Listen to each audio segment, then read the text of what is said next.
auto-commission. إيش الناس حسب الوضع يعني. For 2,000 years, the ancient lost city of Shechem was one of Palestine's most enduring mysteries. Now known as Balata, its origins date back to the Chalcolithic period in the 4th millennium BC. During the Middle and Late Bronze Age, it stood at the center of the world's trade routes, exporting livestock and grain to the Egyptian Empire, and trading with neighboring Canaanite city-states. They excelled in agriculture and trade and helped develop the world's first alphabets. Later, the city became home to the ancient Samaritans and was mentioned in both Egyptian texts and religious sources as being located between the mountains of Gerizim and Ebal. But after its decline, all traces of Shechem disappeared. Unknown to the world, it lay buried underneath a dirt hill for nearly 2,000 years. Until the early 20th century, when archaeologists partnered with the villagers of Balata to help unearth one of Palestine's great lost cities.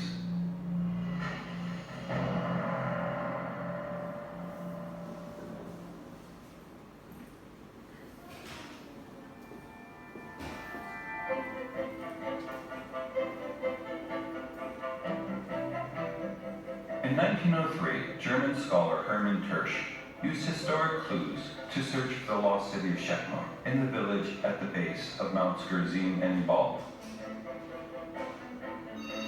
Without needing to dig, he found the exposed remains of an old city wall at Tel Balata, and although he had no sign,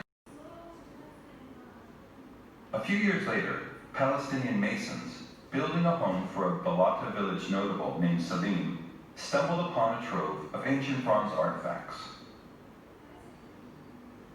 The finds included this 18th century Egyptian cattle branding stamp, used to mark livestock bound for Egypt, and this beautifully decorated curved sword, probably made in the city-state of Nablus.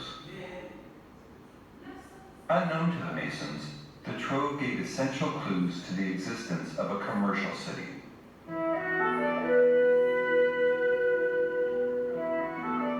In 1913, another German scholar, Ernst Selig, began a 2-season dig. He and his team unearthed the western part of the city wall, seen by Tersch, and discovered remains of the city's western gate. Archaeological findings suggest the gate may have looked like this.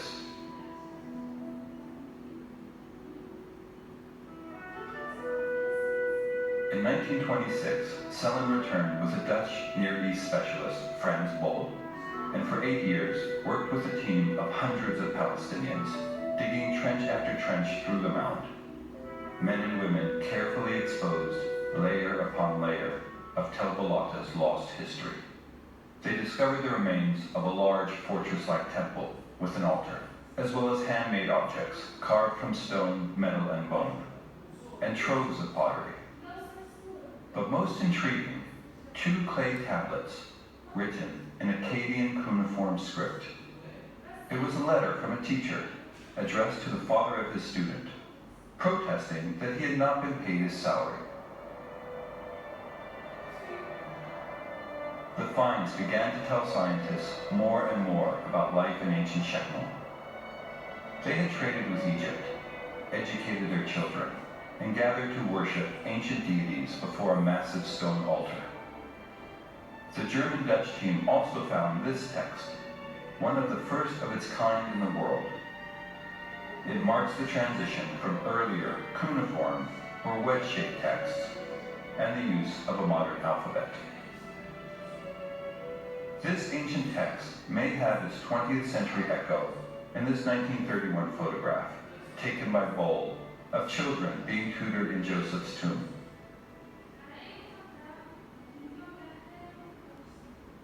Archaeological research was interrupted temporarily during the political upheaval of the Nakba in 1948 and the displacement of Palestinians who found refuge in nearby Balata camp.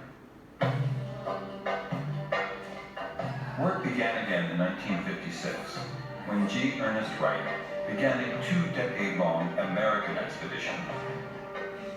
They continued unearthing the Eastern Gate, as tentatively reconstructed by archaeological experts.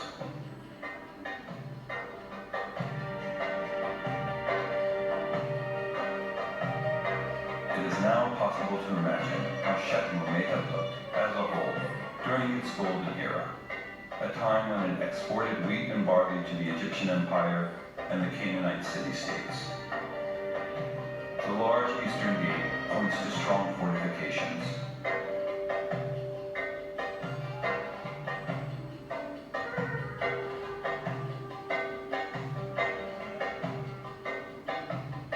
Inside the walls, extended families or clans lived in 2-story homes, which had courtyards for livestock.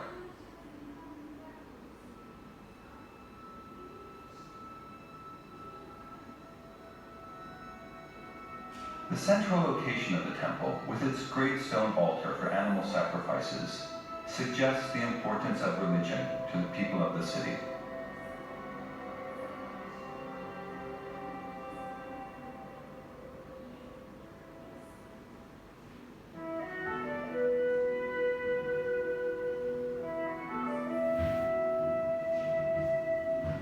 Archaeological finds at Tel-Balata and faraway Egypt have helped us understand life in Shechem during the Middle Bronze Age, when large regional empires dominated local politics and trade.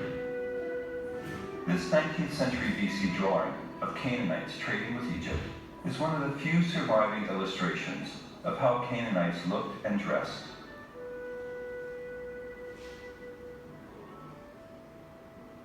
This figurine is an execration text found in Egypt.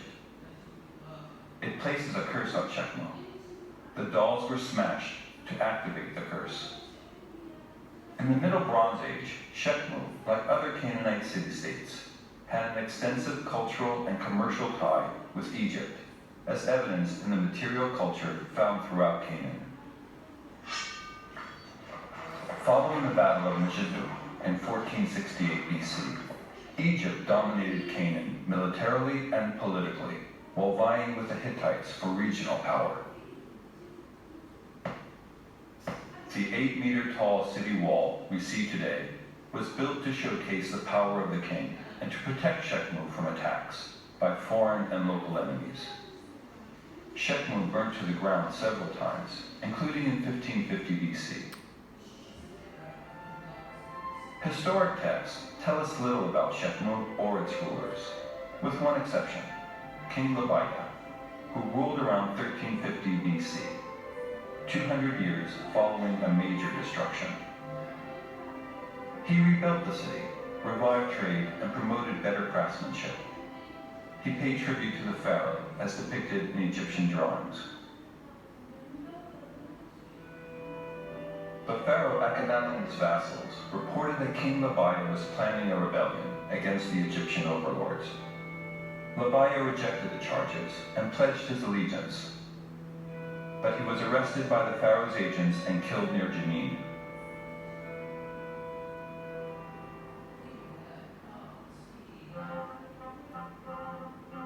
During the Iron Age, Shechem passed through Assyrian, Babylonian, and Persian control. In this period, Samaritans were among the Semitic peoples that lived in Shechem.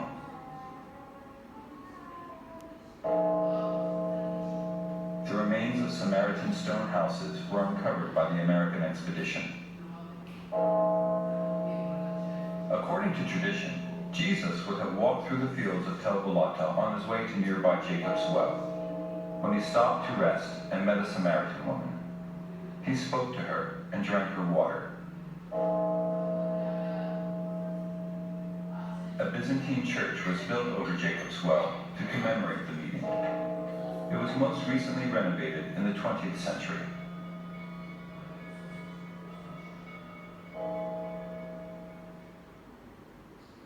By 72 AD, the Romans founded a new city in the hills to the west.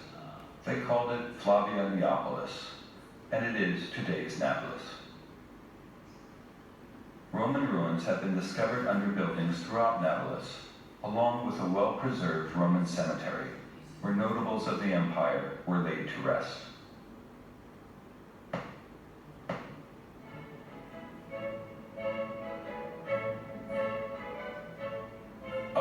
collaborative effort teaming the Palestinian Department of Antiquities with the University of Leiden and UNESCO, with funding from the Kingdom of the Netherlands, is working to protect Balata by establishing an archaeological park.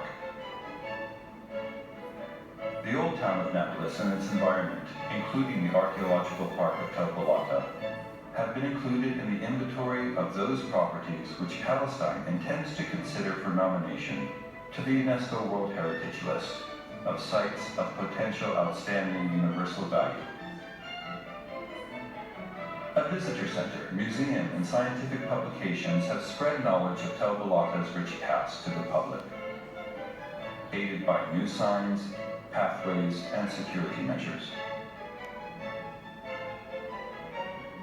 In 2011, a joint Palestinian-Dutch excavation led by Hamdan Taha and Gerrit van der Kooi began uncovering previously unearthed parts of the mound.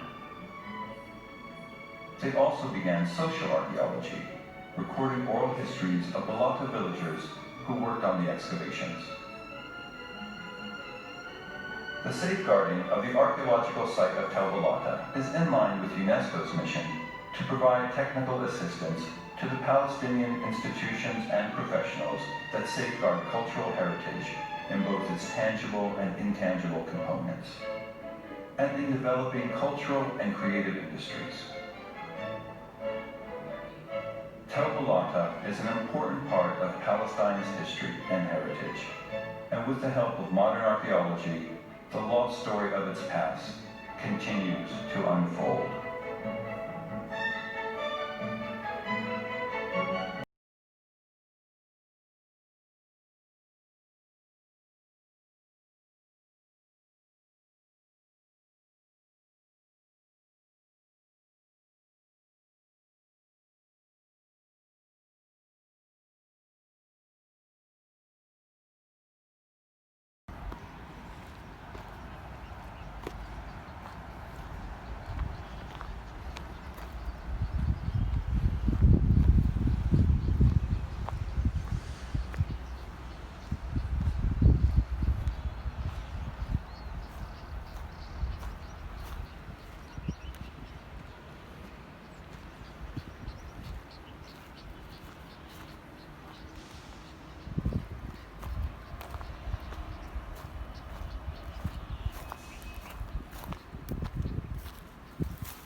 from Korea. Korea. Yeah. New or past? Huh? Now? Yeah, I came now. Came now from Korea? Ah, no, in